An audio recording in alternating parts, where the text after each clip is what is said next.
I do have a number of concerns with the state's two convictions. All right, well, we'll address that when Okay. done. Mr. Allen, Is there a way? nice to have you with us this afternoon. Thank you, Your Honor. Sorry I'm late. That's all right. No, I wasn't suggesting that. I was just saying nice to have you with us. And it's a pleasure to be here, Your Honor, also.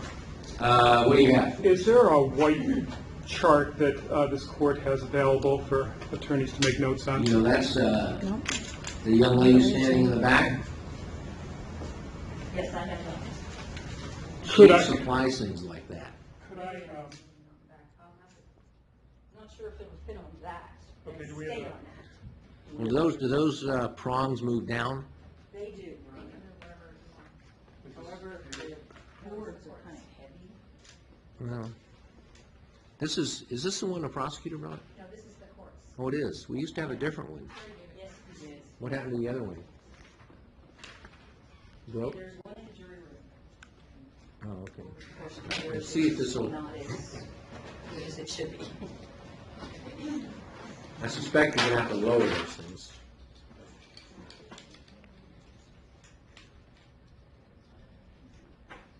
See, I don't know if this is going to stay, 'cause this is brand new, so it's pretty heavy. And what I have is a little. Not only heavy, it's kind of limp. I can work on getting you a different one. wanted to be easy with this witness, so I think I have Okay. to. I'll go and put it in the jury room now. The other one in the jury will have a clip at the top. This is just. The only difference is it's not sturdy, but it's not heavy.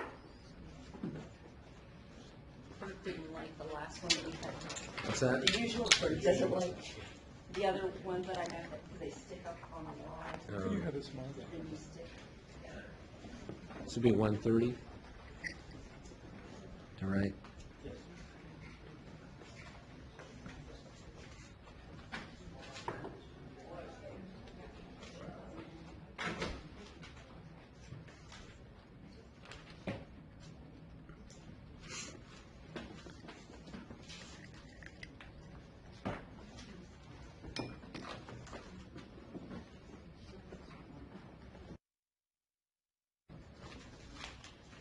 Are you going to need that right from the beginning of her examination? Not right from the beginning, but I will need it fairly soon. All right, well, Terry will see what she can do.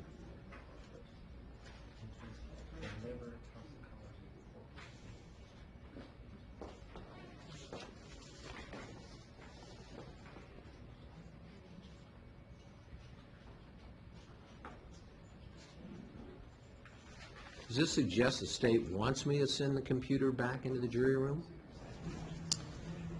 Yes, Your Honor, in other cases, we've sent a cleaned-up laptop back for jurors to be able to view videos, audio tapes, et cetera, so they don't have to be brought back out and do it in the presence of all the parties.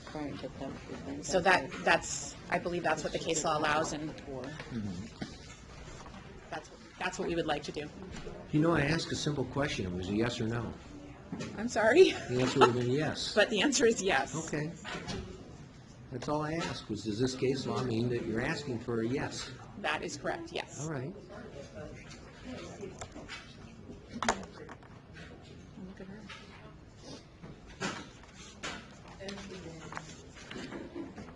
Yeah, I don't know how to, Barbara.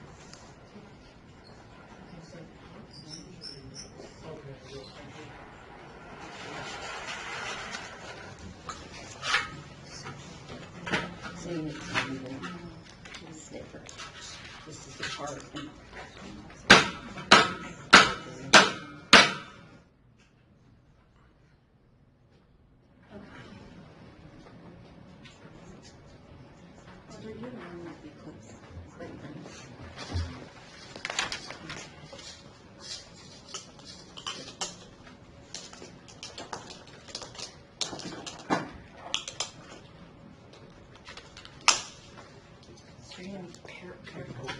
Yeah.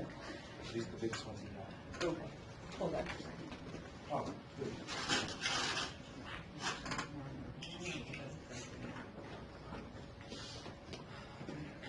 You go to take this off.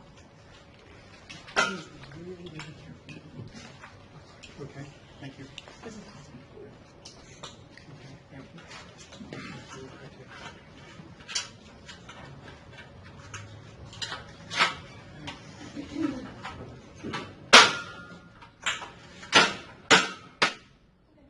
Okay, thank you. It's as good as it gets.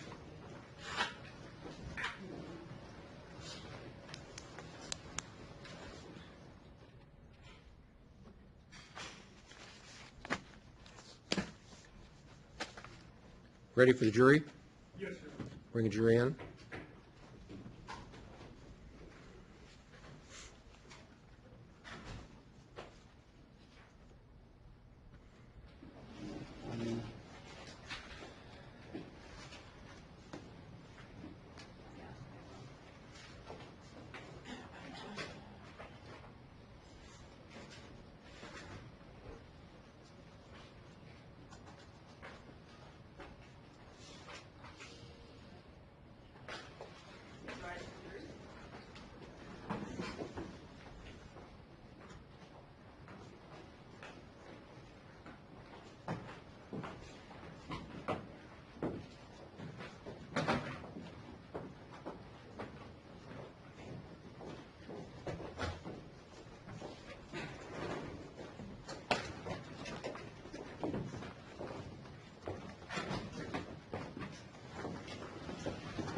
Please be seated.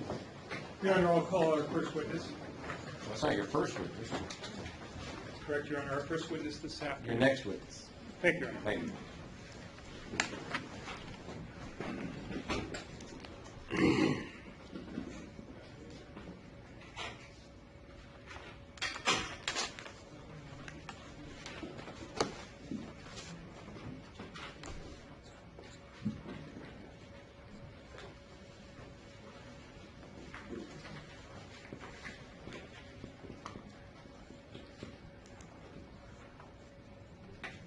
Your Honor, the defense calls Dr. Carol Waymack to the stand. Carol, Please. Dr. Waymack, would you please Please come forward, doctor. Yes.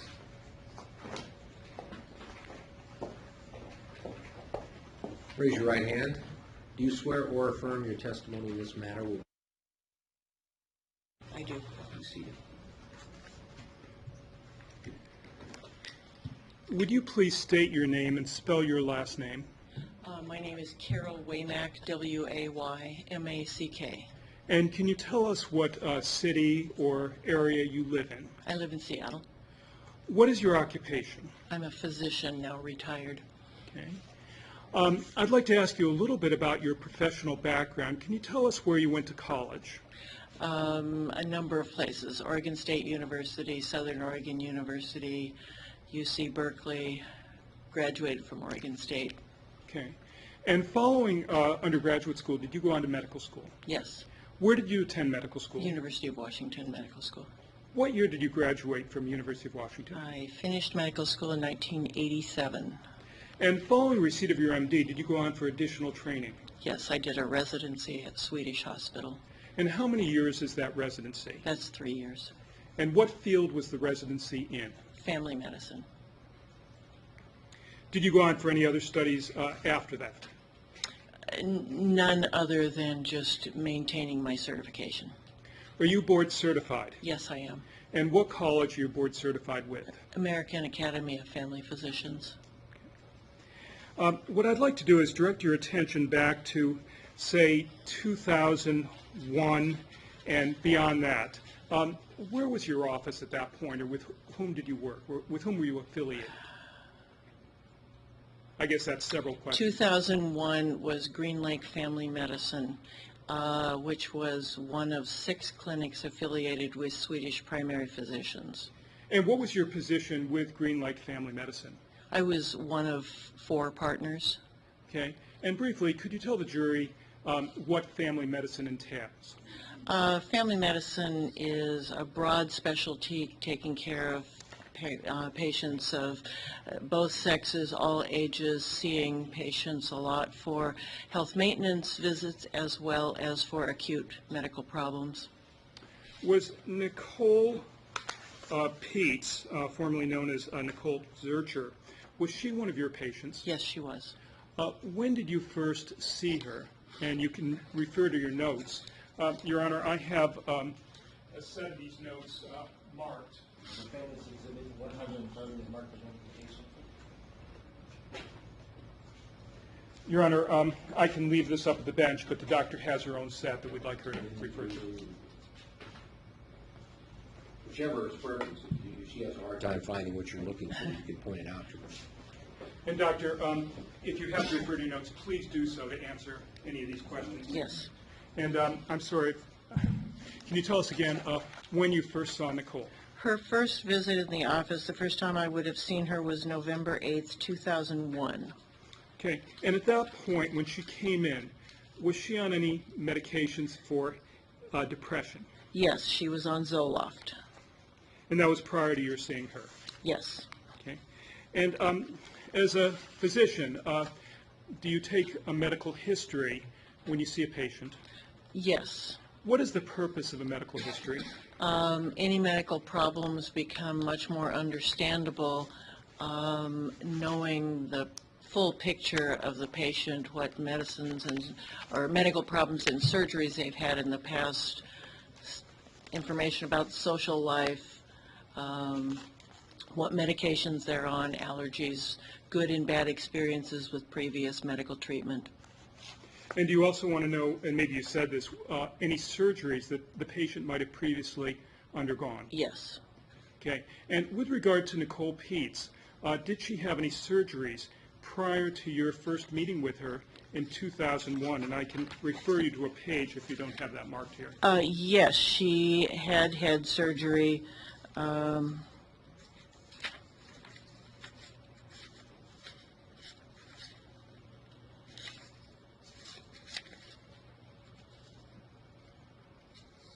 She didn't list it there. She had breast implant surgery, And you have the date she had that? 1990.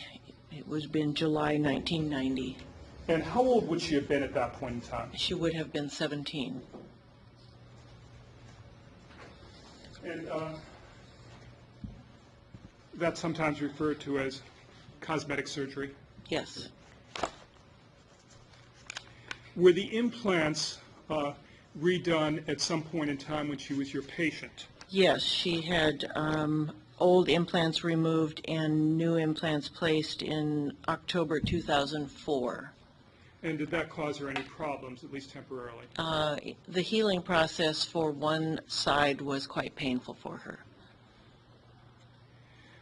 Doctor, at some point in time during the time you treated her, did she report that she had a back injury? Yes, she did.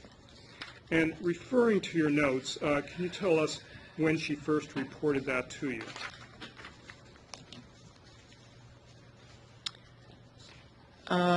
She made a phone call to the office on November 23rd, 2005. She was spoken to by the medical assistant, and later that day she had an appointment with me. Okay.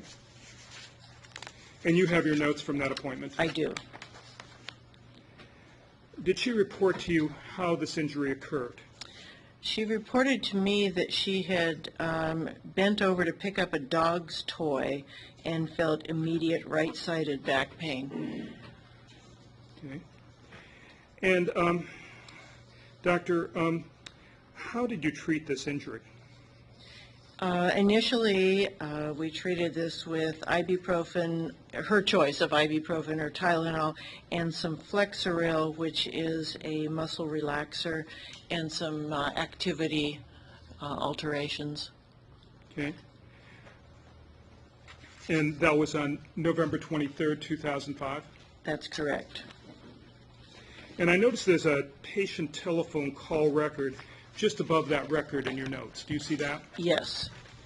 And who would have written that?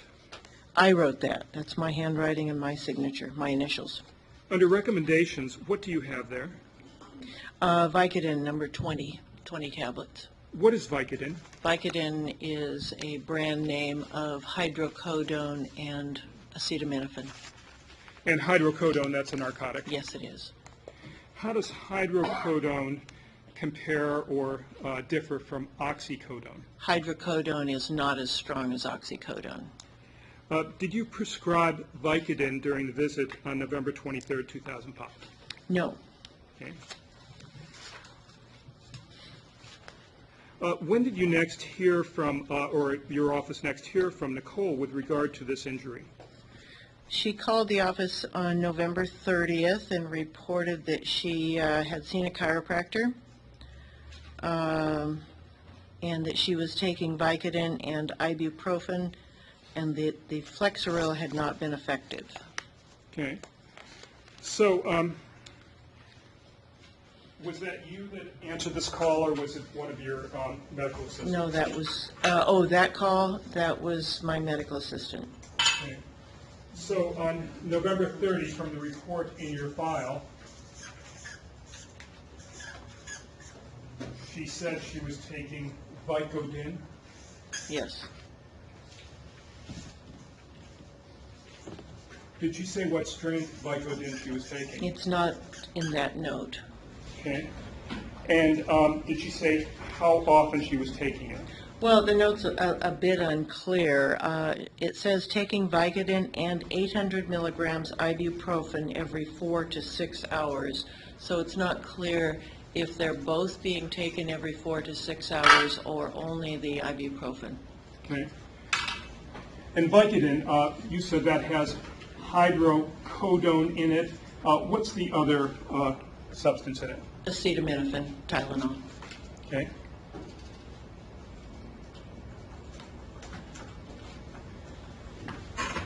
And she also indicated that Flexeril is not effective. What is Flexeril? It's a muscle relaxer. Did you prescribe that earlier? Yes, I did. I prescribed that on the visit on the 23rd. Do you know who prescribed the Vicodin? Actually, it looks like I prescribed it on November 25th as a result of the telephone call. Okay. So, do your notes indicate what strength Vicodin you prescribed? It doesn't indicate what notes, but or what strength, but it would have been 5 milligrams of hydrocodone, probably 500 milligrams of acetaminophen. Okay. And how often was she directed to take it? It would have been a standard recommendation of 1 or 2 every 4 to 6 hours. So that could be 6 a day, or It could be even 8 a day. okay. So maximum 8 a day. Yes. And how many pills did you prescribe when you did that? 20.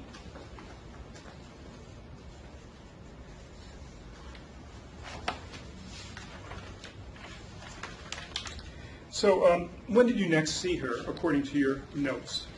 I saw Nicole again on November 30th. And what was the reason for the visit? Significant pain in her back going down her left leg to the lateral side of her left lower leg. Okay. And I noticed you used the chart note symbols SOAP, SOAP. Yes. Is that right? Yes. S stands for subjective, does it? Yes. O for objective? Yes. A for assessment? Yes. P for plan? Yes. So subjective, is that what the patient reports to you? Yes. Objective is what? Is what I find on examining the patient. Okay. And did you find any findings that indicated that she was having back problems? Well, she appeared to be in discomfort. She had some tenderness just on touching her back. Okay. She had normal reflexes. Sensation was normal, strength was normal. One test we often do is a straight leg raising test, and she did have discomfort with that test. And what was your assessment and plan? That she likely had an impingement of the nerve at the L5 level. L5 is the lumbar level? Lumbar spine level 5, or the nerve exiting just above that. Okay. And is that lower back? Lower back, yes. Okay. And then was there a plan that you discussed with her? Well, we talked about physical therapy and chiropractic, about the natural history that most people get better with time, what some of the danger signs were. Surgery is sometimes an option, and then we talked about pain medicines to get her through that passage of time. Okay. And did you prescribe pain medication? Yes, I gave her more pain medication on that date, although it's not clear how much. And what type of medication, or what was the name of It the was medication? more Vicodin again.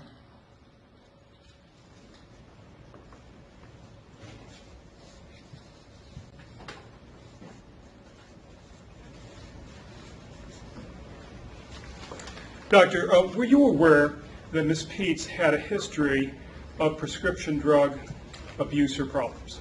I was. She had revealed that on her very first visit with me. Did you take that into account when you're prescribing medication to her? Yes. Thank you. When did you next see Ms. Pietz?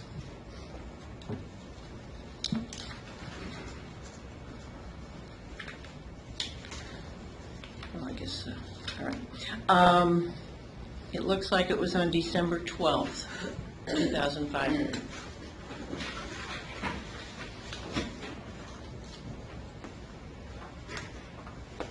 And briefly, without going through all of it, what were her subjective complaints? Were they any different than before? No, not really.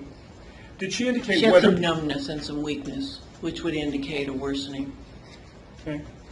Now, did she indicate that she was taking a drug that you recorded in your notes? Do you see that under She was subjective? taking naproxen, she was taking oxycodone, 1/2 to 1 pill every 4 to 6 hours. Do you know when she was prescribed the oxycodone?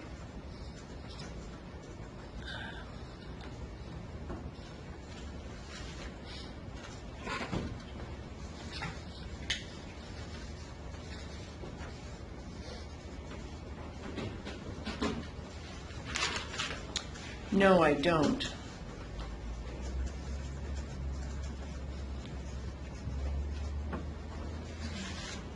Your chart notes don't indicate that you prescribed her oxycodone up to that point. Prior to the 12th, no. Okay.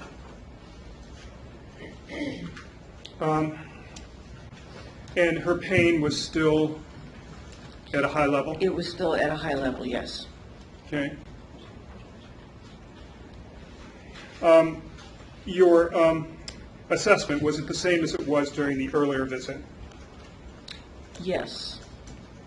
And what was your plan at that visit on December 12th?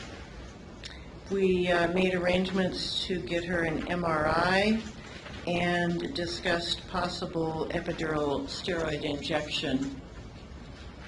And an MRI, is that a diagnostic tool? That is, yes. And what does that help you diagnose? It's very good at seeing soft tissues and can show a bulging lumbar disc or something else like a tumor pushing on a nerve or a bone pushing on a nerve. And what is a epidural steroidal injection? It's an injection into the tissues that surround the spinal cord and the nerves that exit the spinal cord and go to the legs. And it's placed there as an anti-inflammatory to decrease the inflammation and presumably swelling and pain. And did you prescribe her additional medication at that visit on December 12th? Yes, I gave her 30 tabs of Percocet, which is oxycodone. And on that visit, I specified the strength. It was 5 milligrams of oxycodone, 325 of acetaminophen. And how often was she to take it? Presumably, again, the routine 1 or 2 tabs every 4 to 6 hours as needed for pain. And I see your notes say that you refilled her Percocet 5/325. That's the dosage, I take it. 5 milligrams of That's right. oxy, 325 milligrams of acetaminophen. That's right. Okay? And that goes along with your notes up above that she had received oxy and was taking oxycodone when she came in to see you on that day. That's right. Okay? And then, when did you next see her after that?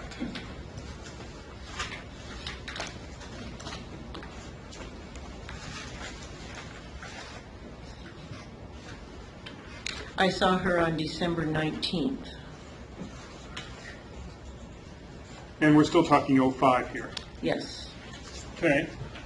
And her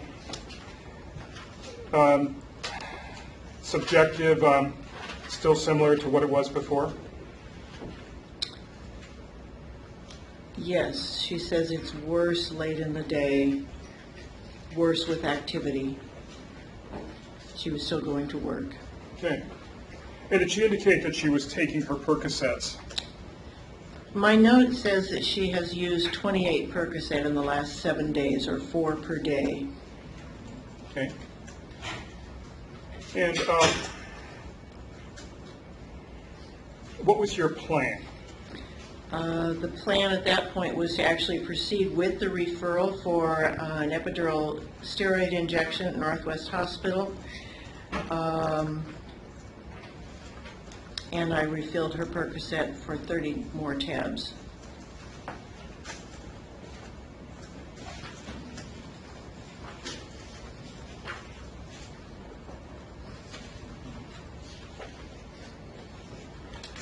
Do the clinic notes indicate that Nicole had contact by telephone with the clinic the next day? And you can look to the top of the page. Yes, yes. Telephone call that the patient will run out of Percocet over the holiday. She needs another one to fill because we are closed Monday. Okay per MP. MP was Mitch Peterson, my partner. Okay. And this is on December 20th, is 20? Yes, And would that have been done by phone? yes.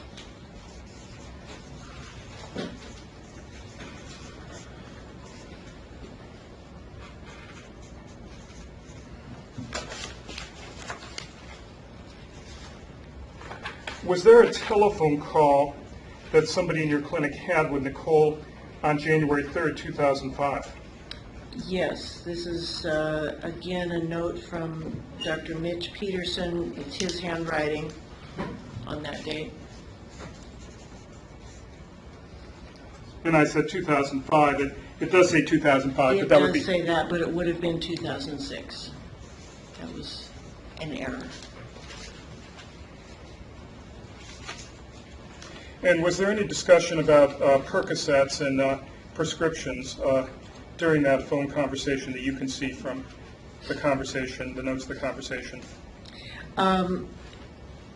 Yes, again, she says that she only has 6 Percocet left, needs more. She was instructed to call the pain clinic, who had by then done the epidural steroid injection. And she was given 10 more Percocet tablets.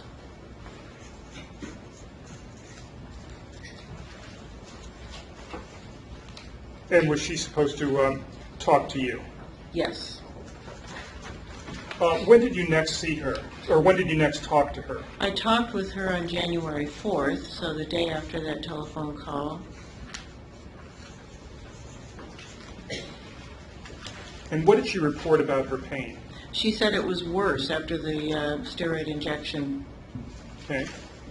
And was there a referral to another specialist, or to a specialist? Yes, I recommended that she see a neurosurgeon,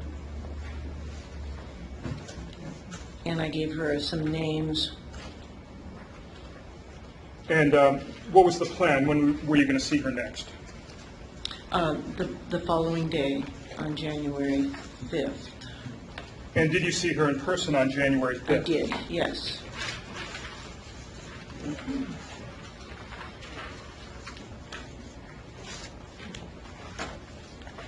And what did she report with regard to pain? That she was no better. What did she report about using the Percocet?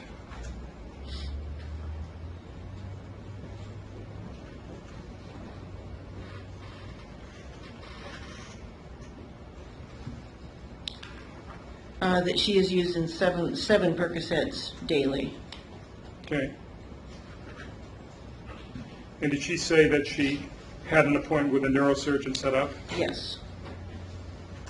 And does that indicate that she had had an MRI? Yes. I take it you had her do some tests, meaning showing you Some physical exam tests. physical exam, sorry. Yes. And you have an assessment here. Would you read your assessment? L4-5 disc protrusion with radiculopathy not improving. And then the second problem identified was narcotic medication addiction. Okay. So what is radiculopathy? Pain that's produced by putting pressure or irritation on a nerve. So the pain is experienced where the nerve travels, not necessarily where the pressure is applied. Okay. And did you prescribe or refill the Percocets? Yes, I did. With how- 56 tabs.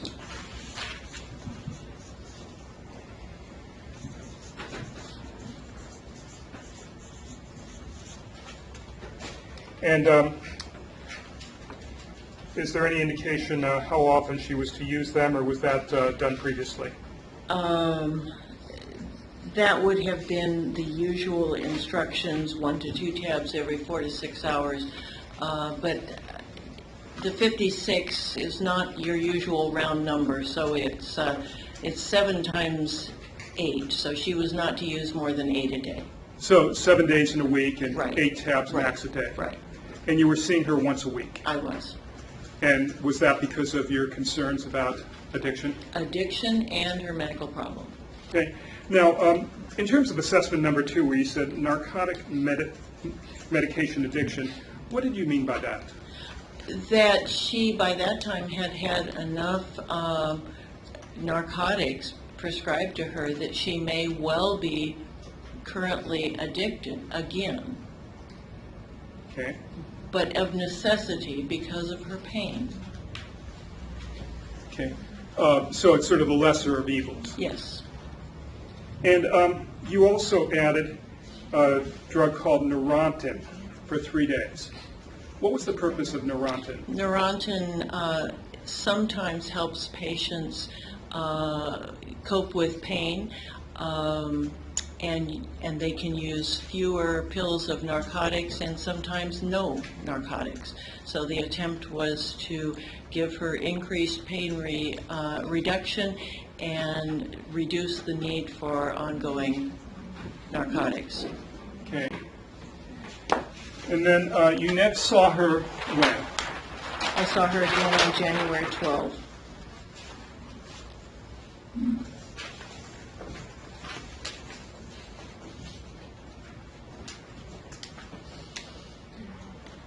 And did she report to you that she saw a specialist in between the time that she last saw you? Yes, she did. She saw a neurosurgeon by the name of Dr. Timothy Steege.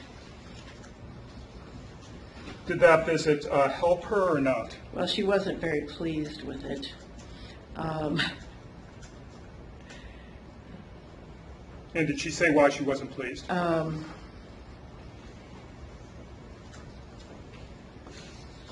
She found it upsetting, and I didn't specify why. Okay. And did the patient say how much pain she was experiencing when not on medication? She was experiencing 8 out of 10 pain not on medications, 3 out of 10 on medication. And what does that scale mean? I think it's a 1 to 10 scale. So 0 is no pain, 10 is the worst pain someone has ever experienced, often akin to a kidney stone or childbirth. Okay. And as far as the Neurontin, how did she do on that? She didn't improve on Neurontin. Okay. And her pain as the day goes on, how was that? Pain gets worse as the day goes on. Her descriptive word for the pain is? You see screaming there? No. It would be at the second paragraph from the bottom of the last sentence. Can I approach? Oh, her descriptive word for her pain is screaming pain. Did you talk to her about concerns about narcotic pain medications and possibilities? I would have talked with her about that every visit. Okay. And was there a discussion about longer-acting narcotic pain medications? Yes.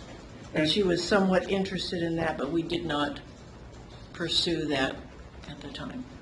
And what type of narcotic would that be? Or That would have been something like OxyContin, a long-acting oxycodone. Okay. And at that visit on January 12th, you prescribed a pain medication? I prescribed more Percocet, 56 tabs. And is that like before, where she can take up to 8 a day for 7 days? Yes. And did she have a plan to see somebody else? Another neurosurgeon? Look at the bottom paragraph. Of the following page. No, that same No. page.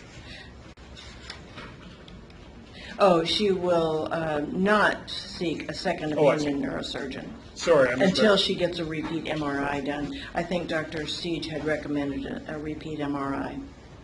Okay. You next saw her on which date?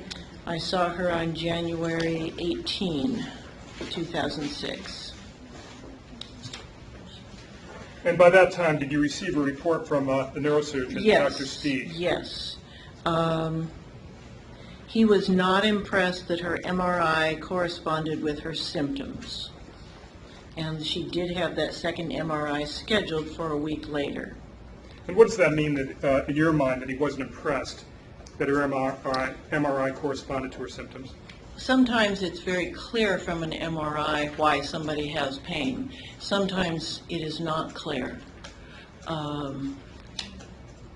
People can have pain for a variety of reasons. And sometimes we're able to discern what that is, and sometimes it's just not obvious. Okay. And did you prescribe additional Percocet during that visit?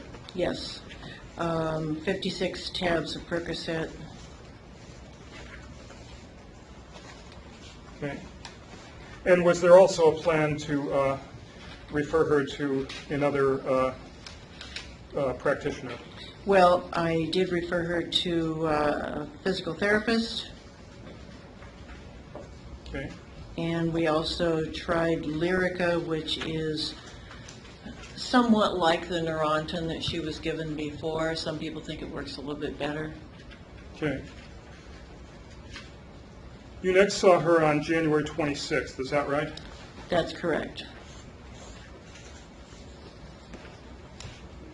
And there's just a short note there, I think, unless it goes over to the next page, which it does. And what was her subjective during that visit? Actually having quite a bit of improvement until she walked her dog. She was still having occasional numbness, pain radiating only to the knee and not below, and no weakness. Was there a problem that came up after walking the dog yesterday or the day before? Yes, I think she got worse. After walking the dog, she is in quite a lot of pain. Did she indicate how many Percocets she was taking per day? Sometimes she was able to get down to 6 a day, and she was anxious to limit that. Okay.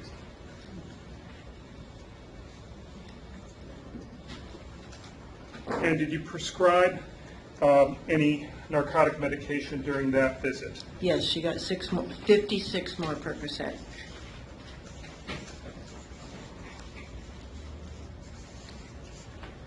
And I take it that was the last time you ever saw Nicole. Yes, it was. Now, during these visits, when you prescribe Percocet, is it your understanding that she has used up the Percocets that you previously prescribed to her? That, That's speculation. This doctor has no way of knowing. Excuse me? Speculation.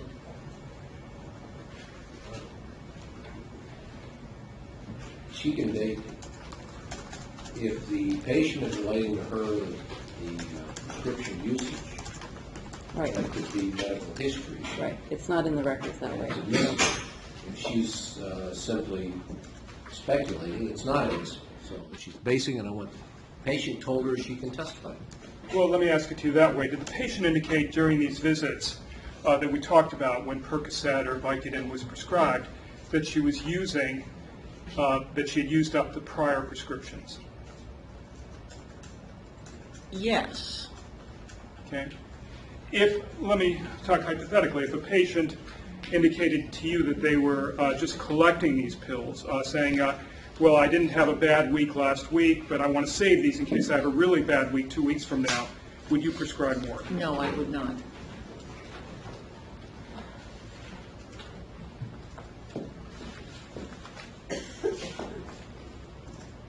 Excuse me for 1 second, Your Honor.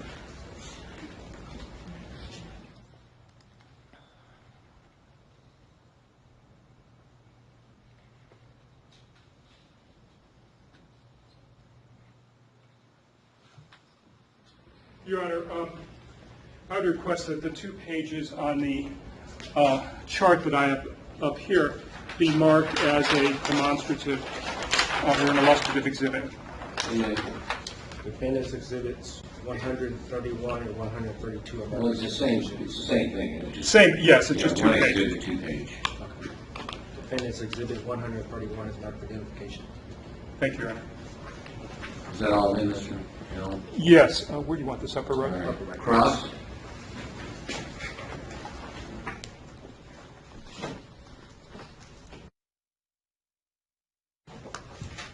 Dr. Waymack, I want to start with something sort of from the back end first. Are you saying that every time she got a prescription filled, she told you she had used them up? You know, this is a lot of years ago. My record doesn't say that I asked that question. Right. In fact, you told Ms. Carlstrom and myself yesterday that you didn't even know if she had filled the prescriptions, right? I don't know for a fact. I did not call the pharmacy and ask if she had filled the prescriptions.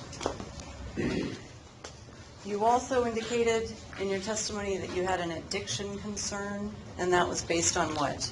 On the fact that she had a previous narcotic drug use problem, and the fact that we were prescribing enough of them for her now for legitimate pain that she could have become addicted again.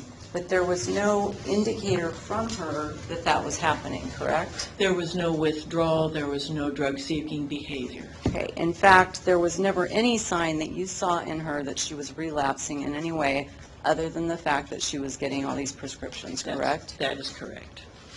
And if her blood level at death showed that she was only 0.01 milligrams per liter of oxy, and her liver testing showed absolutely nothing, would that affect your opinion that she was potentially an addiction concern around the time of her death? No. That would indicate that she wasn't taking what I was prescribing to her. When she first saw you, well, first of all, at the very first appointment where she ever saw you, she told you she was adamant that she never wanted to be prescribed narcotics, correct? That's correct. Even after surgery. That's what she said. And the initial injury, well, I should say that was November 8th of 2001, correct? Yes.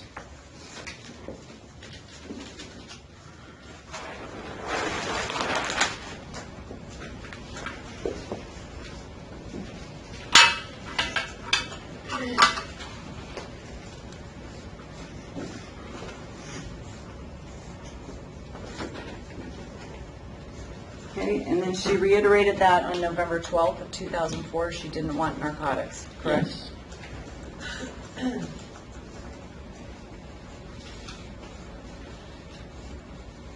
And on December 5th of 2005, that's when she received the oxycodone prescription, and you said you didn't know where she got it, right?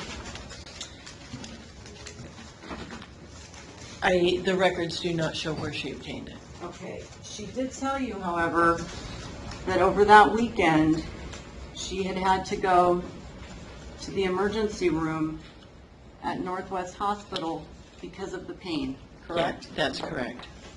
And you had to urge her to take enough medication to keep her pain-free. Yes.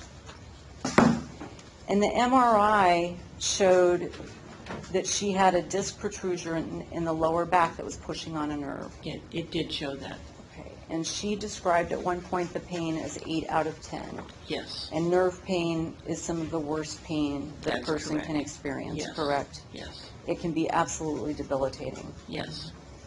And Dr. Steege noted that after the epidural injection, the pain was twice as bad as it had been before that, correct? Yes. And that it had spread to involve both sides of her low back from the Yes. first time he saw her. Yes. And that it extended down the right thigh and leg to the top of her foot. Yes. And that she actually had numbness and pain on her left thigh as well since that injection. Yes. So Dr. Steege says the MRI scan didn't disclose a cause of what was causing the symptoms. He did not question the symptoms. In fact, he ordered a second MRI, correct? Right. So being not impressed has no meaning with regard to his report of January 11th, which was only 16 days before she died. Well, correct? and in fact, the fact that he ordered a second test means that he was asking himself, what are we missing? Right. He didn't disbelieve her in some way. No, he didn't disbelieve her. Now, on November 30th, put that in here, of 2005, when Ms. Pietz received her prescription, your understanding was that the medication was to be held by her husband and dispensed by him, Yes. correct? And it had actually been first prescribed to her by a chiropractor. That may well have been. Okay. By December 19th of 2000, or excuse me, yes, December 19th of 2005, which is about 5 weeks before she was killed, she was down to taking 4 per day.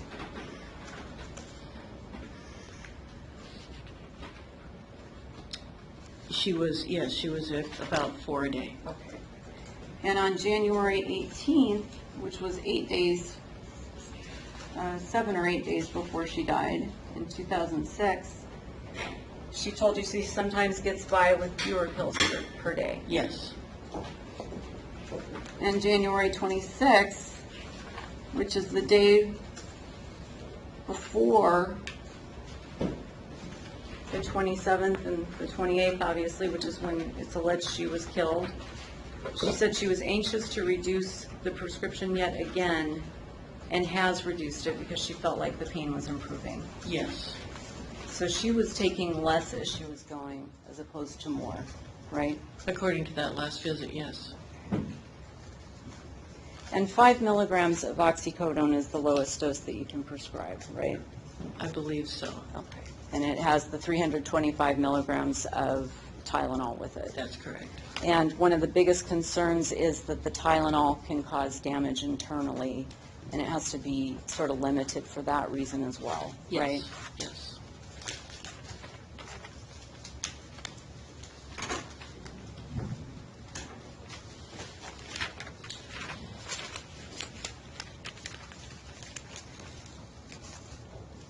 Now, did you, I can't recall, did you testify that she was also taking Asacol?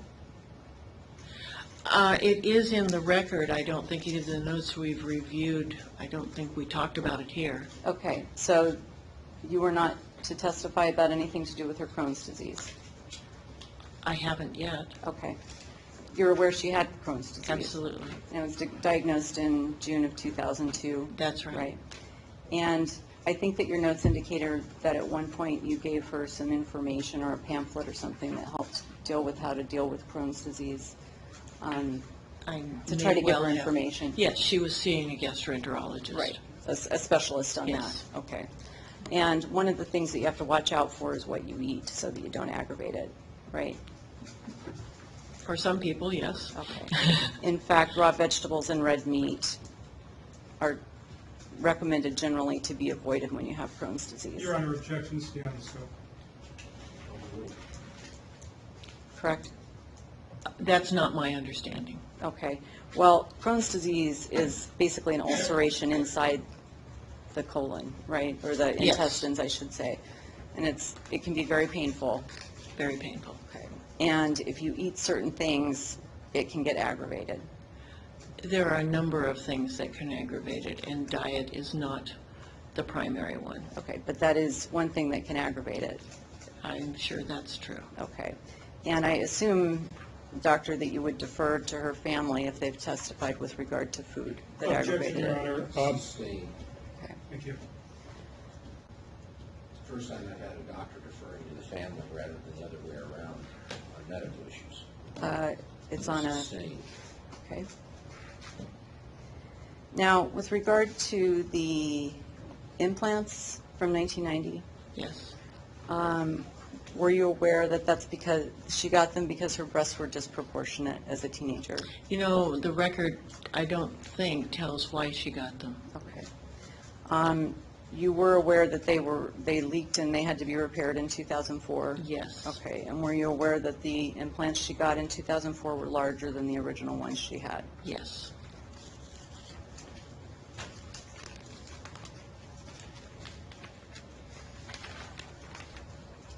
If I could have just a moment. I have nothing else, thank you. I have a few follow-up questions, Your Honor. Ms. Richardson asked you if you would have asked her whether she was taking the medication that you had previously given her prior to prescribing more medication. What I'd like to do is take you through your chart again, just on that subject. Would you please take a look at your notes on November 30?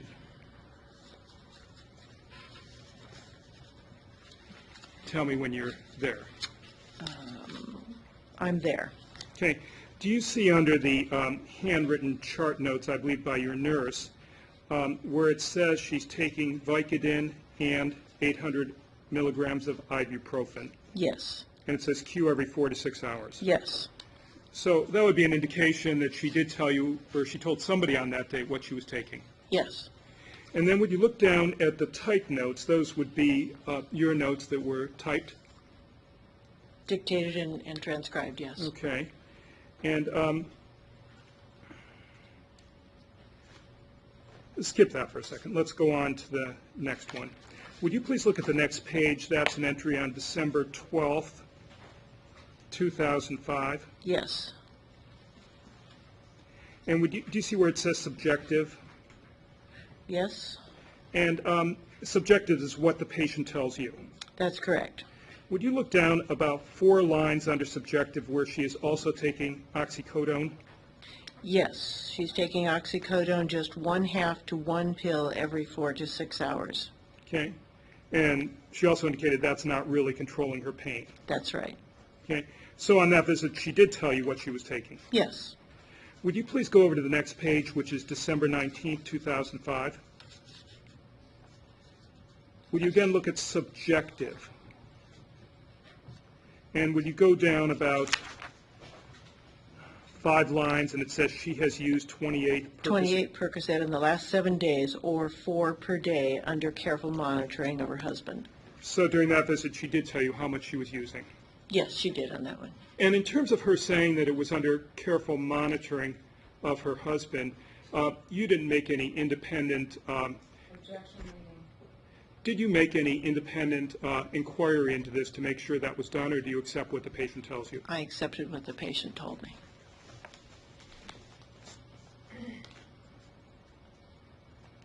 And then on December 20, 2005, that's where she asked for additional Percocets, is that correct? That's correct. And on December 3rd, 2005, that's the note by, is that Dr. Peterson? You mean January 3rd, 2006? I'm sorry, I got that wrong. And it's 2006, so I Yes. got it wrong both ways. At this point, this is asked and answered. This is not going to the point that he was supposedly asking her about, which is whether the woman told her she was taking the pills. Well, finish with this, counsel? I am, but can I ask this question? Did she say she only had 6 Percocet left? That is not, excuse me, objection. That's beyond the scope of what the cross was. Overruled. It's also asked and answered. Overruled. Is that correct? That is correct. And would you please go to January 5, 2006? Under subjective, what does she say in the second sentence? She is not anxious to undergo surgery. Please look at where it says subjective, reason for visit, then it says patient is no better, then what does it say after that? Maybe we're looking at different I'm sorry. pages. This is January 5. Macro. Patient is really no better. She's using Percocet about 7 tabs per day. So during that visit, she told you how much she was using. Yes. And January 18, 2006, would you look at subjective? Is there a mention there of how much Percocet she says she was using?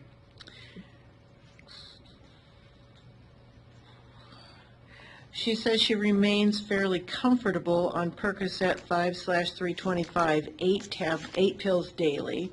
Occasionally, she's able to get by with slightly fewer pills per day. Okay. And then on January 26, 2006, did she tell you that she was able to reduce her intake on some days? That's at the end of the Yes. subjective. Yes, she did. And what did she say on that?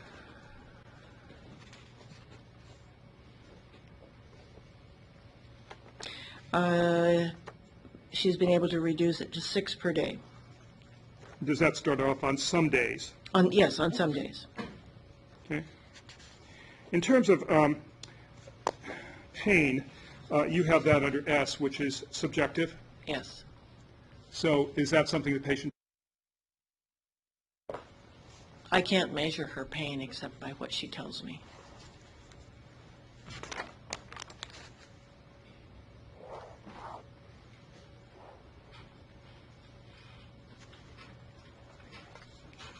Thank you. No further questions. Can you read, Ross? Very briefly. Mr. Allen skipped November 25th, 05. On that day, Ms. Pietz reported that she did not want narcotics. She tried Tylenol. It didn't do much, but ibuprofen was helpful. Correct? Yes. And complicating the picture was that she was moving into her new condo over the weekend and early next week, so she had obtained hired help. Correct? Yes. Counsel, can you tell me what date that was? November 23rd, 2005. Is that all, counsel? That's all. Thank you. I assume there's no how many re's are we on? No Too- more too many, questions? Your Honor. Too many. Are you done? I think I should be, Your Honor. I'm asking if you are. I think I am, not think, I am done, Your Honor. Thank you. Thank you. And you may step down and excuse. Thank you.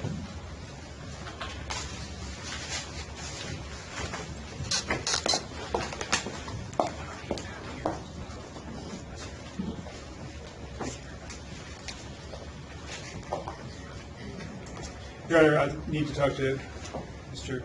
Offenbach.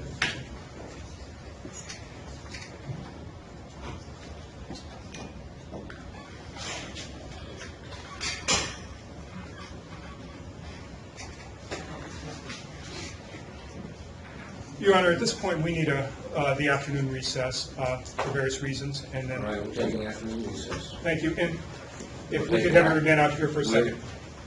Take the afternoon jury, get back to jury.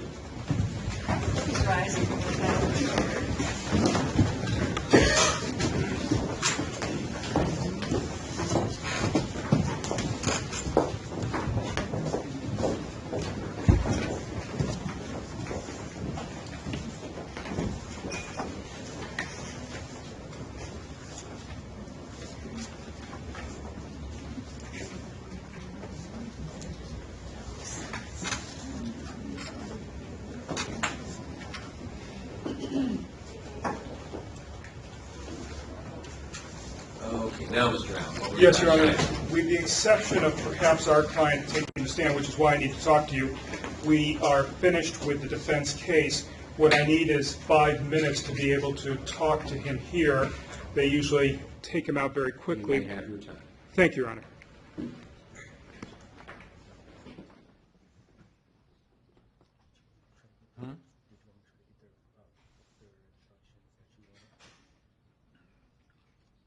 We'll get it.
Your Honor,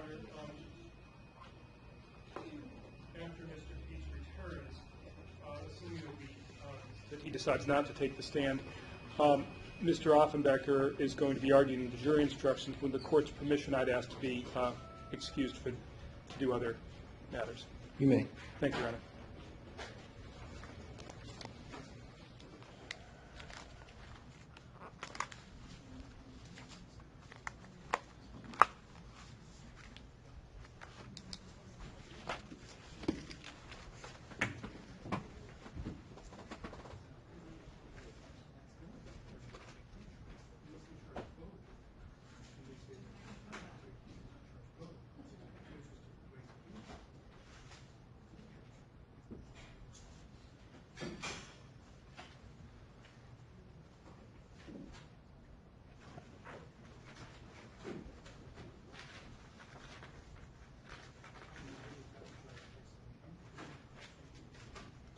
there's going to be an argument. Could I see the charging document?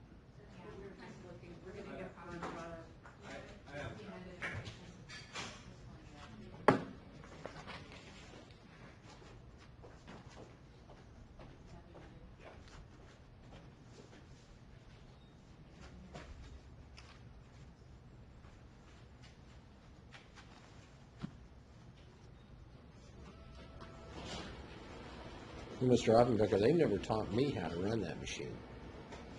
Maybe if you're lucky, I'll teach you. If I really need it. Did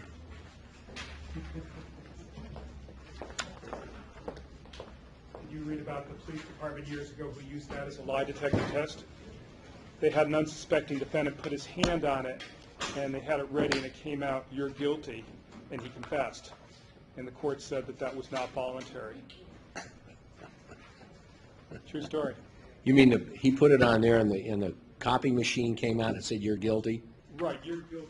The police had it somehow set up So they were telling him his palm print made him guilty. right, you better plead guilty, or you better say you're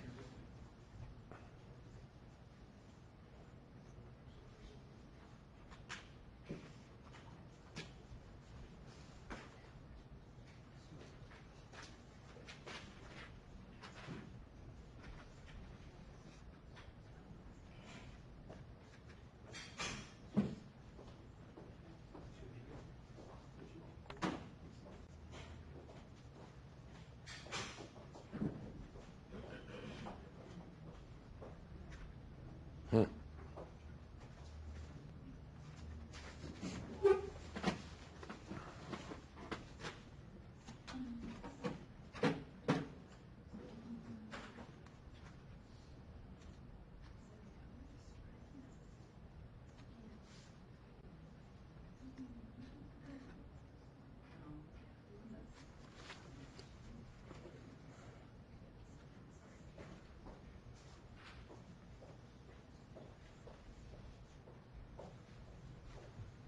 Who drafted this? Who drafted this? That's right. I did. It's our standard charge. Hmm? It's our stock charging language for this charge. The "and" is? Yes, the "and" makes it alternative charging. Or conjunctive, sorry, in the conjunctive. The "and" is in the conjunctive. They're all charged that way. If it's an alternative means, they charge both means? Yes. In one charge, yes. You can do it in 2 counts, but we prefer to do it in one. But it appears that when you do it in one, you're saying you got to prove both assault in the second degree and intent to commit murder. No, the "and" is in the conjunctive for charging purposes. They got case law on that? In Yes. other words, you ignore the English language and just say this is what the court says it is? Correct. Because the English language would say you're taking on both. I agree completely, but that's what we do. What you do, but It's whatever you legally- do is one thing. What the courts say you are supposed to do is another thing. The court says that "and" equals in the conjunctive. So I'm happy to find the case law that says that if the court wants Probably it. nice. Because counsel's looking at me quizzically too. I mean, I'm fully aware that the case law says that when you charge for alternative means, the jury doesn't have to be unanimous on which way the person did it. When you do premeditated. I haven't read that case lately, but it sticks in my mind that I've read those cases before. In terms of charging language, it's a different issue.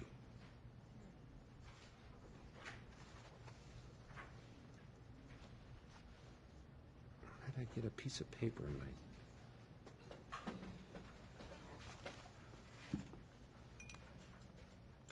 Who did that?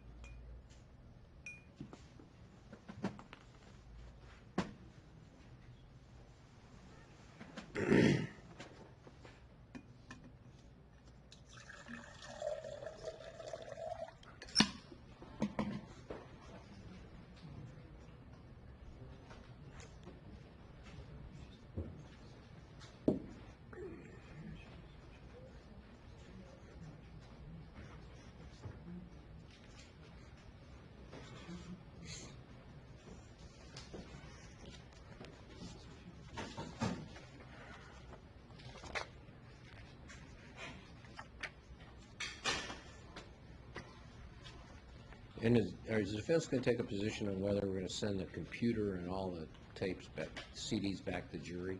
Yes, Your Honor. Apparently, the case says it's discretionary. We'd ask the court to exercise its discretion and not send the whole thing back. If it has to be played, if we have a player, I wouldn't object to having your bailiff play it without us being there. Back in the deliberation room? Well, I've agreed to that before. And so we don't have to all show up, and they could play it once. The bailiff would just indicate, I'm going to play this once for you, please listen. I tell you that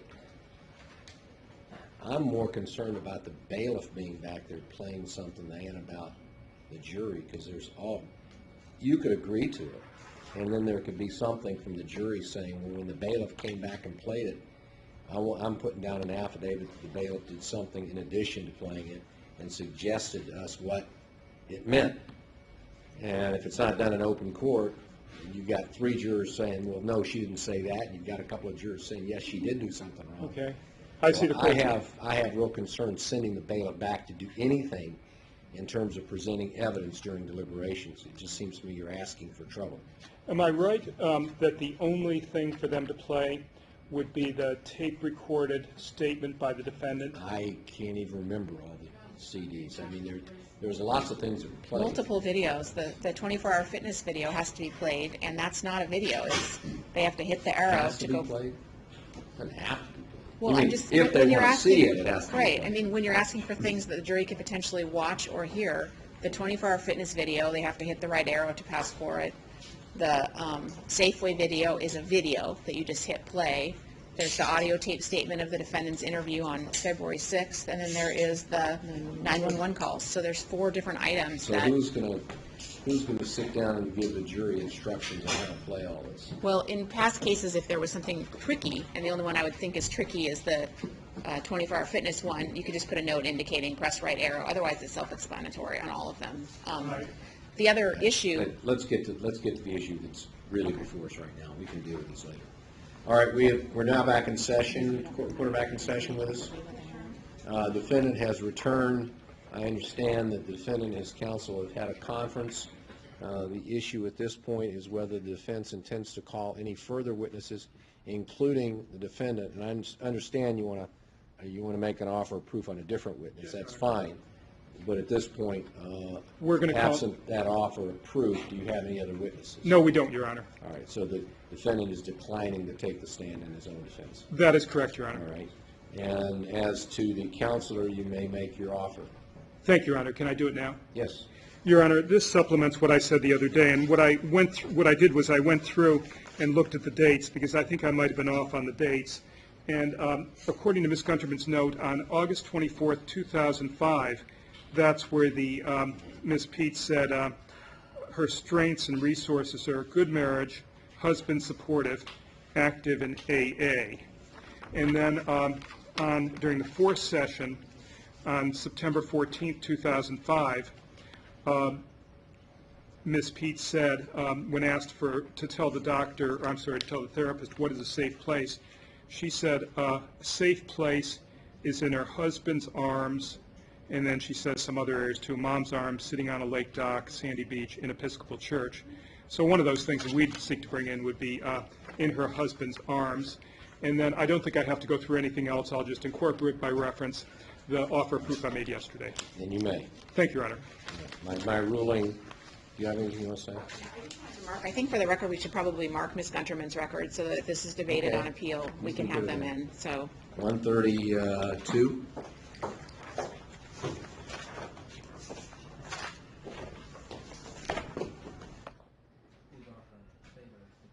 Defense. Well, it's a defense potential witness, and that's, So Defendant's Exhibit 132 is marked for identification. it's just marked for the record. It's not going to be shown to the jury. It's just it's an offer of proof. Or it's a document in support of an offer of proof. Yes.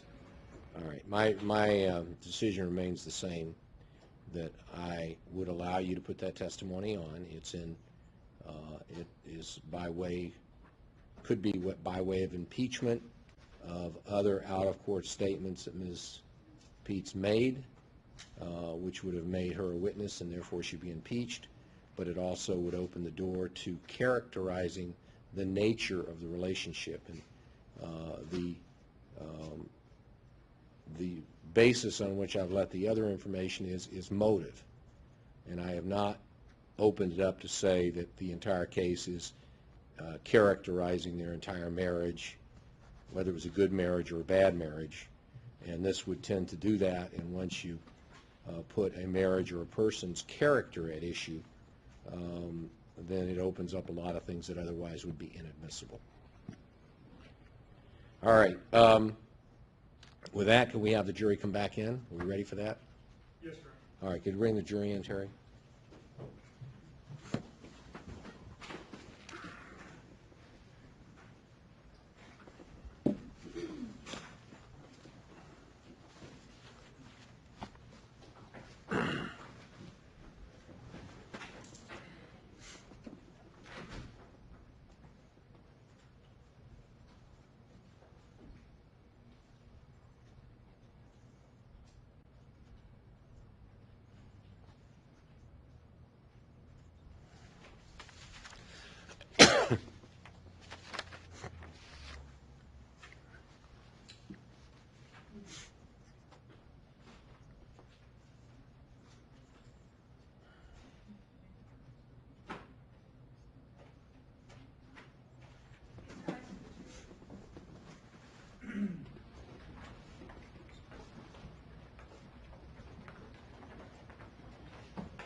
Please be seated.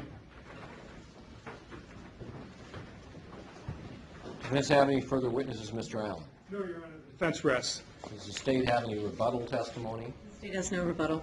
And therefore, the state also rests. Yes. It appears you've now heard all the evidence. So it's now a little after 3 o'clock. I need some time to discuss some matters with the council. And so I'm going to let you go home tomorrow morning. You'll come back for the court's instructions on the law and for closing arguments. Have a pleasant evening. Leave your notepads on your chair.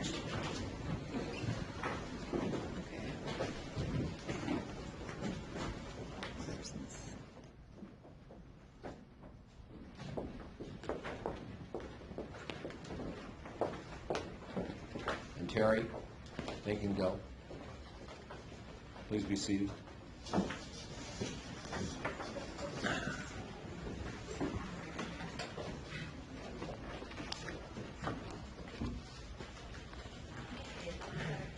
Ms. Richardson, so that we take the last issue first.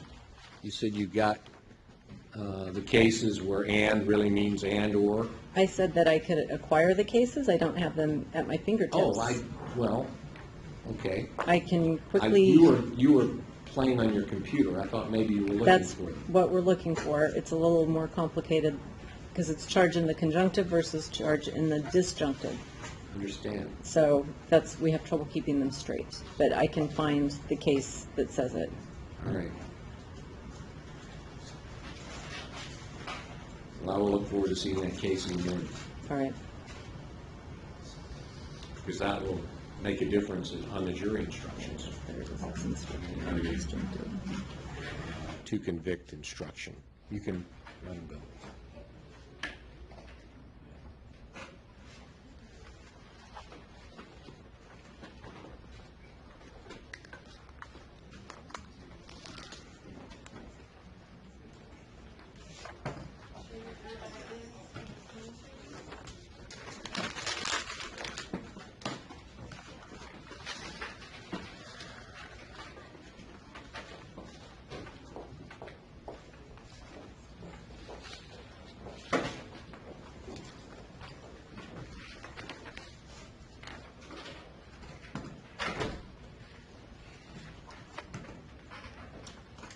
Is that it?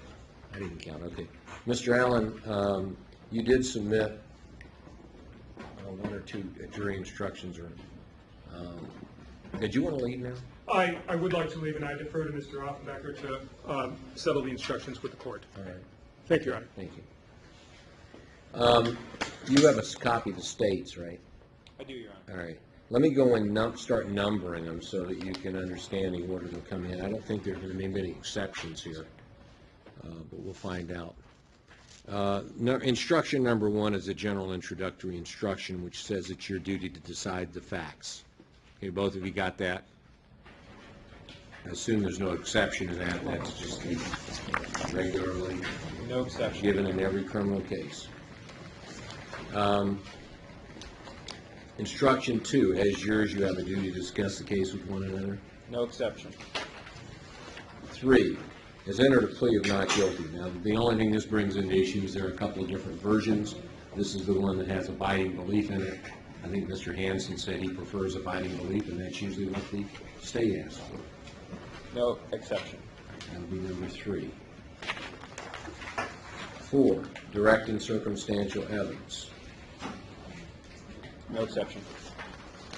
5, now this is one where you may have an issue. It's a limiting instruction on the defendant's conduct vis-a-vis other women. This would tend to limit it to the purpose of motive only, and I don't know whether the defense wants it or not. Your Honor, we are taking exception with this instruction. Well, I don't have to give it.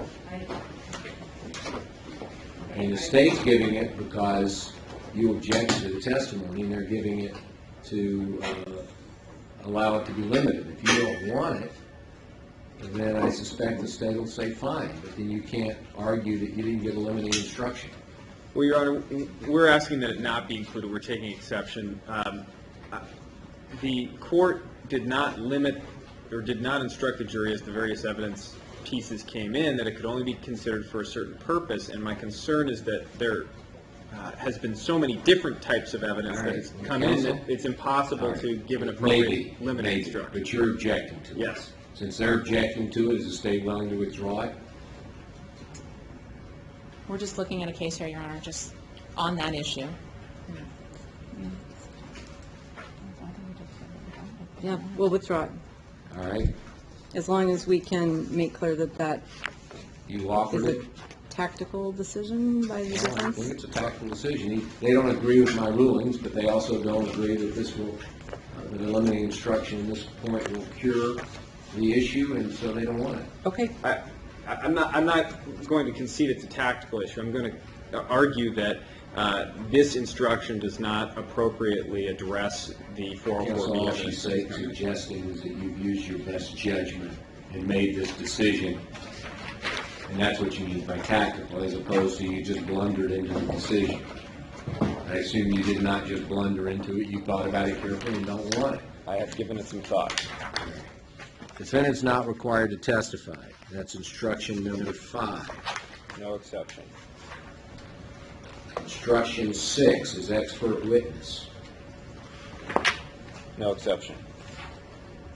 Instruction 7, all right.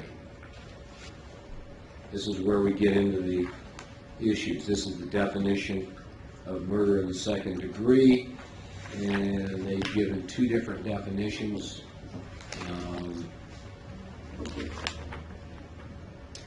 You know, I don't know how you want to handle this, because you're giving 2 different definitions rather than defining it in one instruction and putting or the other. This makes it sound like 2 different things, and I don't know whether in the course of an alternative means that's the way you do it. it is the, He's saying because it's in 2 separate definitions, that's always going to do it. Because this makes it look like, given the 2 different instructions, that it's disjunctive.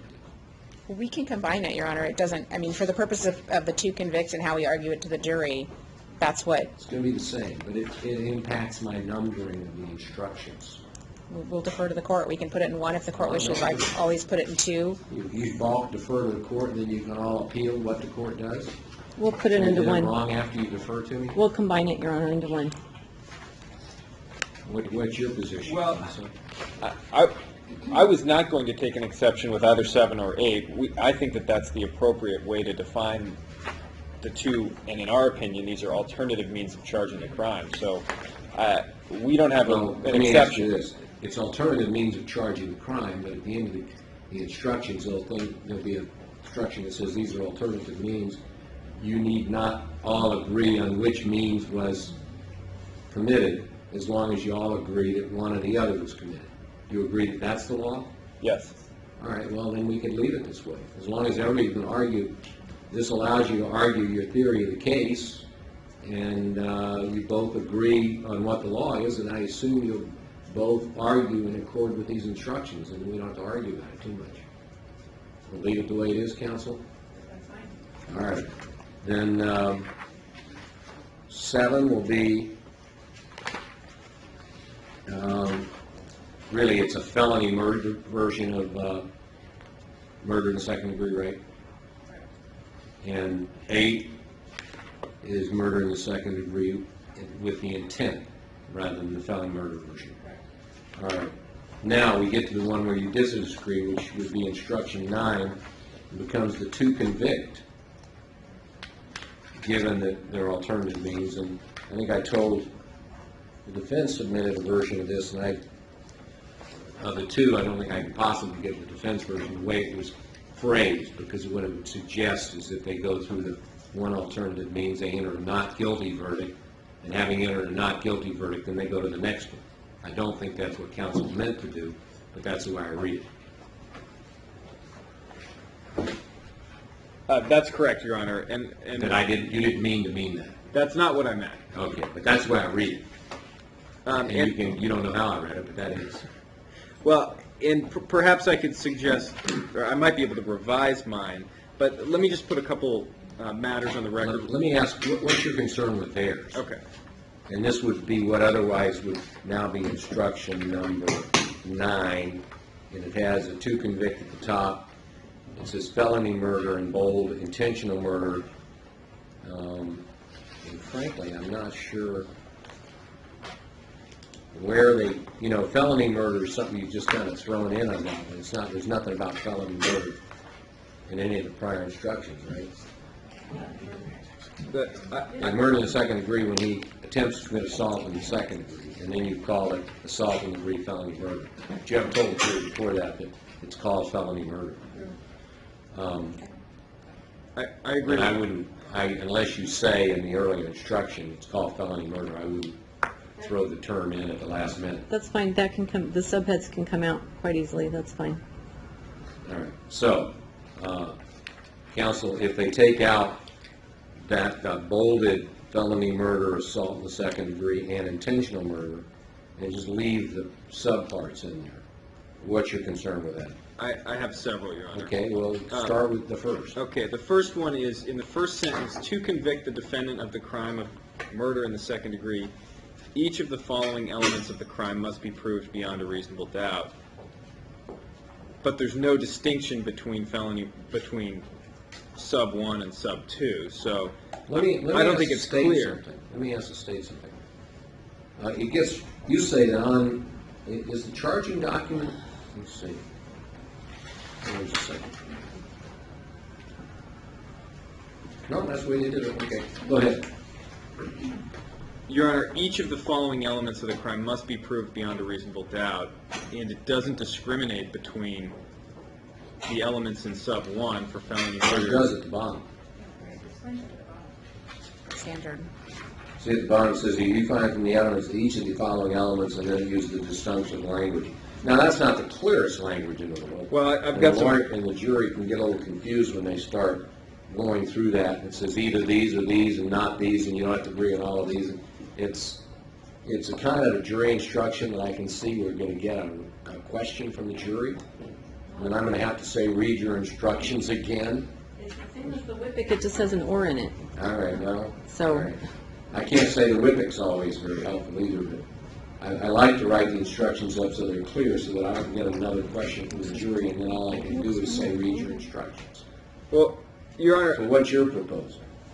Well, I proposed an instruction, and Yeah, I don't like that. well, I could try and make some changes to it, but my problem with the bottom paragraph, Yeah, it's the one that starts with "you find." yeah, if you find from the evidence that either elements 1A, B, and C, or 2A and B, I mean, it has to be all of the elements of either 1 or 2.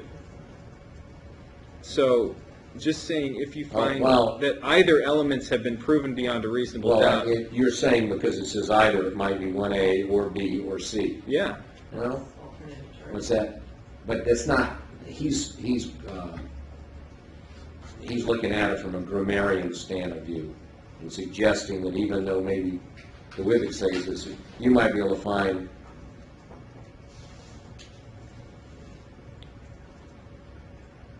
I don't understand.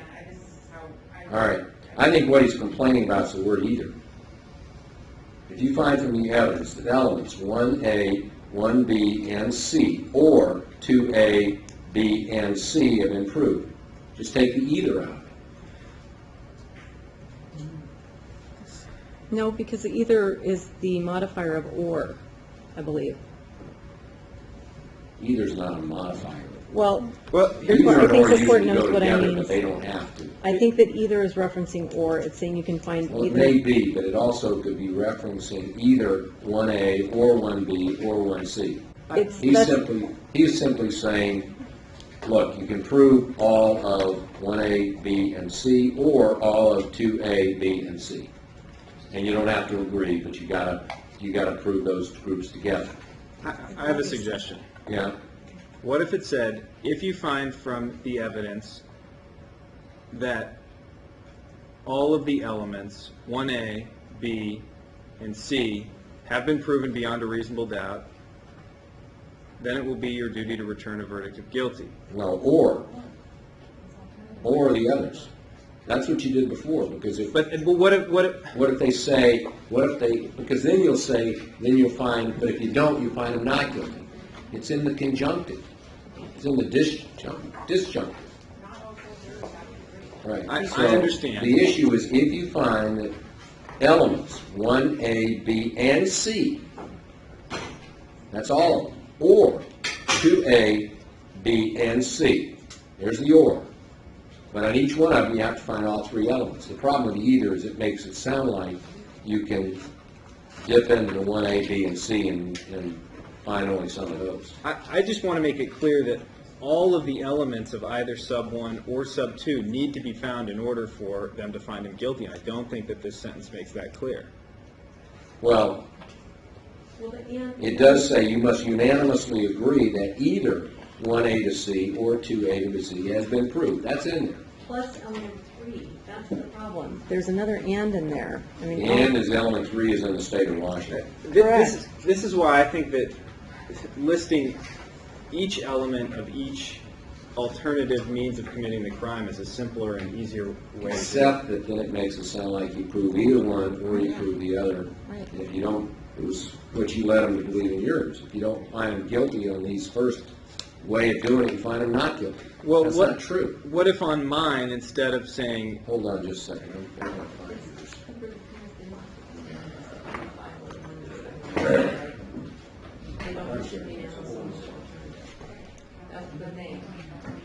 It's not alternative charges, it's alternative charging. I've got too much paper.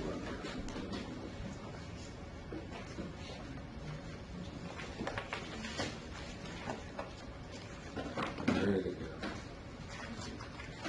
Okay.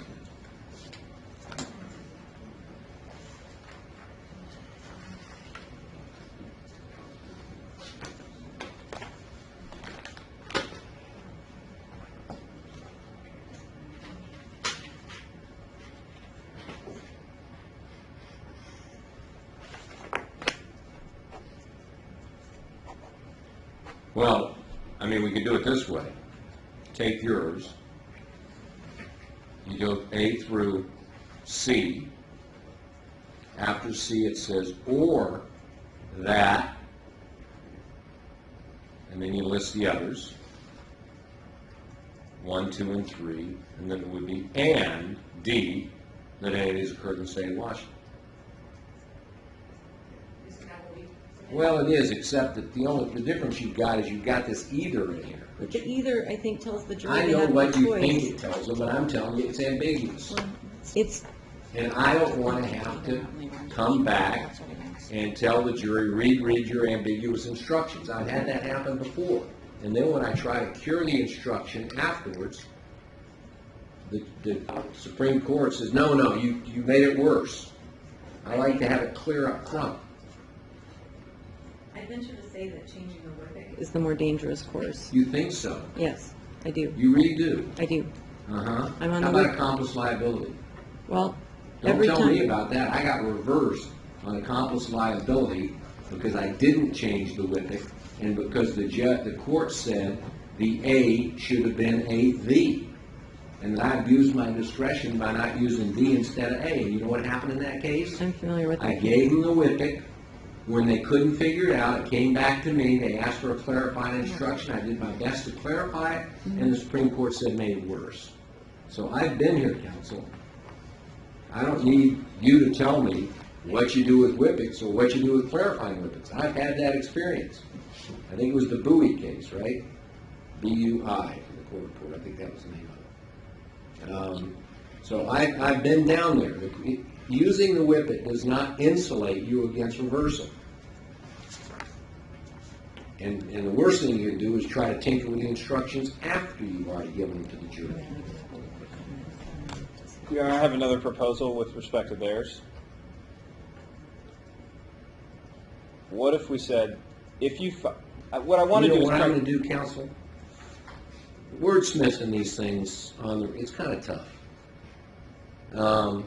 Can I ask each of you tonight, each side, do your best, put your heads together with you and your colleagues, and do your best to come up with the best to-convict instruction you can, recognizing this was charged in the disjunctive, and you want it as clear an instruction as you can. I think you both agree on what the law is. You just can't agree on what the best language is to get there. And I agree it's a problem. But trying to wordsmith it right now on the record is not particularly productive. Okay?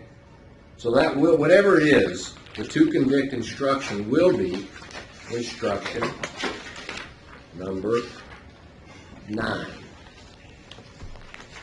And both of you do your best you can, talk to your appellate unit, see what they say. You can talk to Mr. Allen, see what he says, and both of you submit an instruction in the morning. Okay? Yes.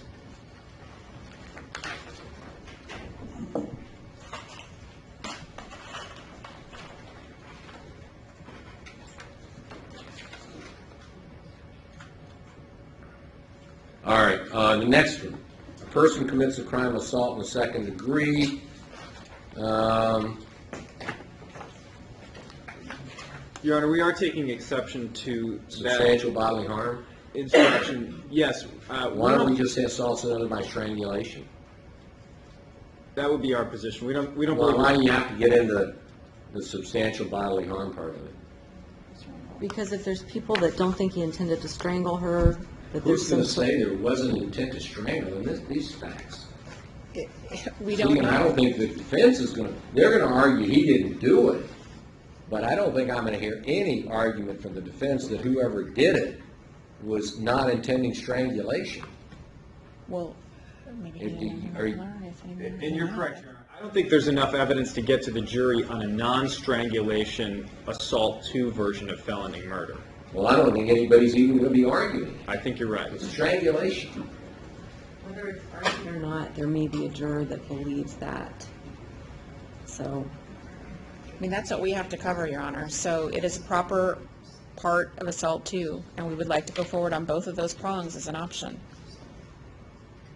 I'm going to take out, I'm just going to say reckless assaults another by strangulation.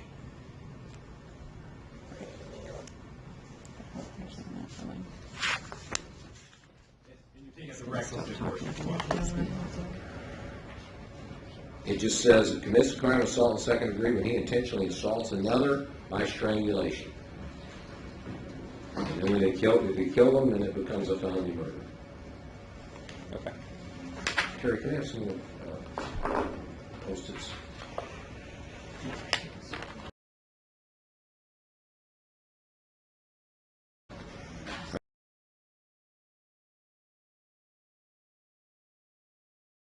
That would be,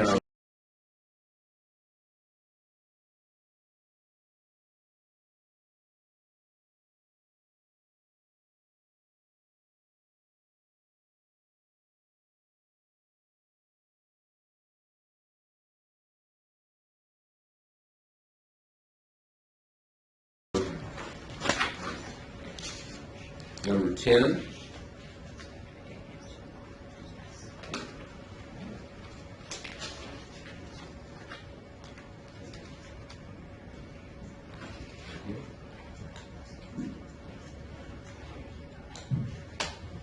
Number 11, acts or intention intentionally. I assume there's no objection to that. No exception. It's 11. 12, assault is an intentional striking or touching. Striking or touching. 12, any exception? Exception? Is that 12? 12. 11 will be acts with intention intentionally. 12 will be an assault and intentional touching or striking. Okay, I had my 11 and 12 there in different order then. All right. No exception. 13. We would take exception to this. I don't think it does if you need it recklessly. I'm going to take it out. And I'm taking out substantial bodily harm. And the next one will be strangulation, which will be 13. No exception. Knows or acts knowingly. What is that key into?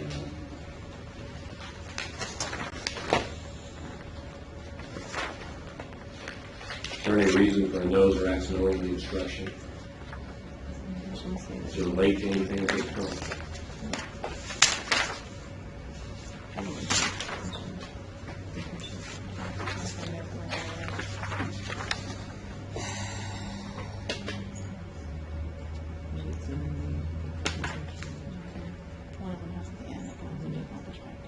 Does it relate to anything?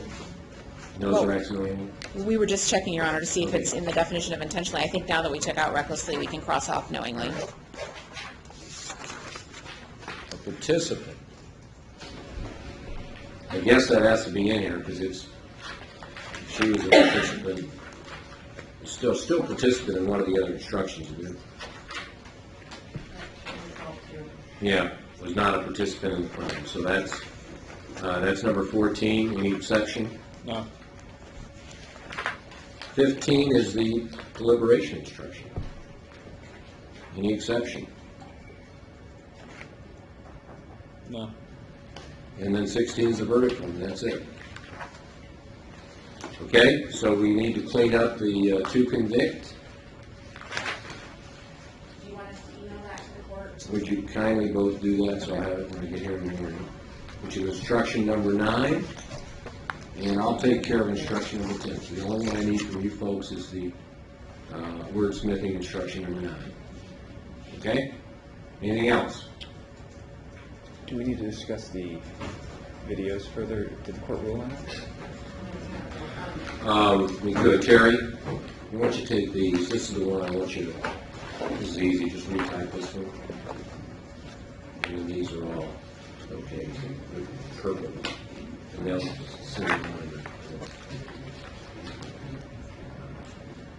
All right. Videos. The concern I have is, in the old days, you could send a tape recorder back there. Stick the tape in, hit play.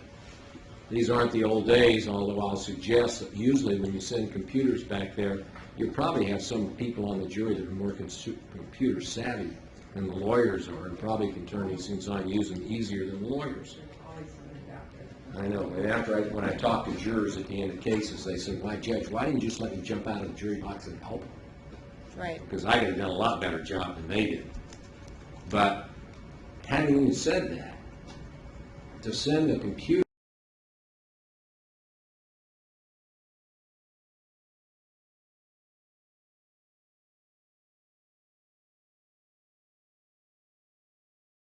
This. It's kept in our Well, office maybe. just for But that. You're saying if they open up the things, my computer, and they open up my computer, the only thing they'll see is a player.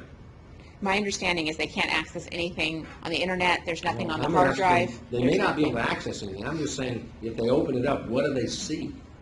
Well, I'd have to check, but Well, I it's wanna know. completely cleaned up and defense can look at it as well. That's what I've done the last 2 trials. And I want to see it in the morning. the advantage is just, Your Honor, that these are exhibits, so they can, I understand the problems. I understand having to bring the jury back in here, bring everyone back in here, including the defendant, playing it in court. I've been there, done it, and I don't like it as an alternative if I can be assured that what happens in the jury room will be proper. we will bring it tomorrow, and I think similar to the instruction they're already given, they obviously know they're not supposed to look up stuff on the case. So we're assuming they'll follow those instructions like we have. But yes, my understanding is it's cleaned up completely. We will bring it up so that everybody can examine it, including the court, and make a decision at that I want to see it in point. the morning. Your Honor, Yes, sir. we stand by our earlier stated position. We don't think that it should go back. We agree that there are a number of problems that can come up, Tell especially. me the other problems, because I've been thinking about it, and other than, I mean, let me suggest, if all you do is put in a disk in a computer and you hit a play button, it's no different than a VCR. But computers aren't like that. There are lots of things you do with a computer before you ever get to the play button. And what I want to do is see this computer and see how much they ripped it down to the bare bones to make it more like a CD player. But I understand there's one that you have to open up, I don't know if it was PDFs or something, and then key through it, so they are going to have to be instructed on how to do that. It's more complicated than We're simply... not doing that. Okay. The issue is, if they can take the exhibits back, open up a computer, and the computer takes them to the place that says, this is your movie player, or whatever the software is, they can pop it in and they can hit play, or stop, or pause. But if they have to go in and be using PDF files and converting them to other things, and then the answer is no. We'll make you do that in court. Okay. I trust that there's not going to be any other substantive information on the computer, but I'm not sure that a computer can have no other programs on it. I'm not a computer person. Okay. I don't know. I just don't know. How much can you strip a computer down? I guess we'll find out tomorrow.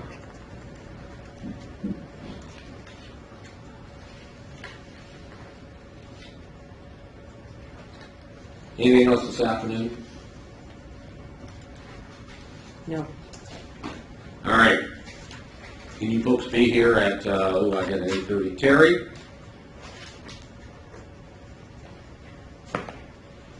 Terry Richardson tomorrow. You know, what's going on with that?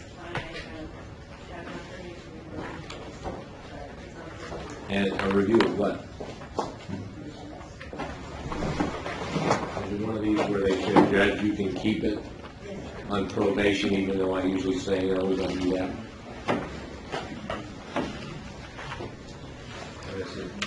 We're trying to see if you can get here at 8:30 in the morning. That's what you're requesting? Yeah, but I want to see if I'm going to bring you in and find out that there's nothing we can do because I have this up here.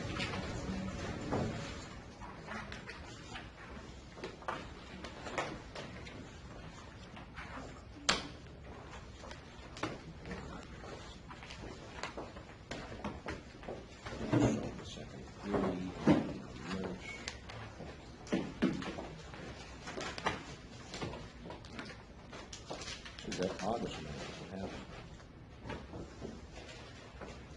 Must have continued it.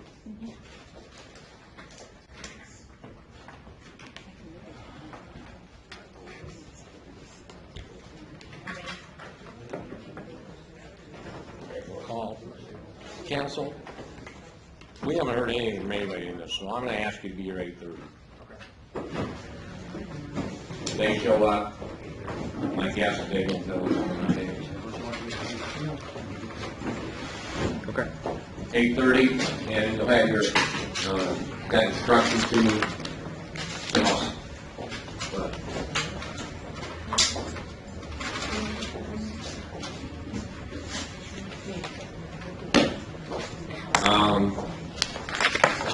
You always throw it.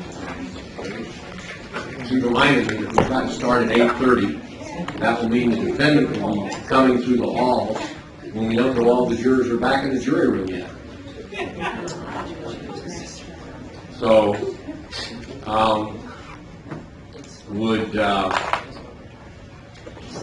I guess this, would the defendant waive his presence on the issue of simply you guys bringing this last instruction and reviewing the computer so that we can make sure that he's not walking down the halls when the jurors are walking through the halls?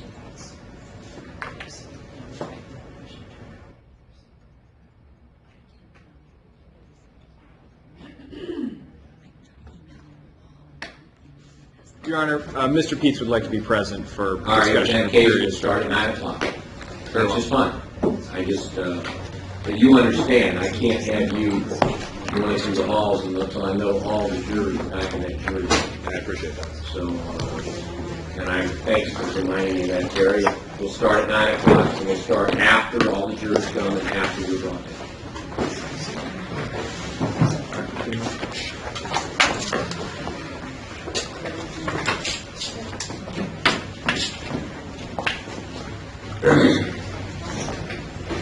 Are we adjourned, Your Honor? I think we're in recess.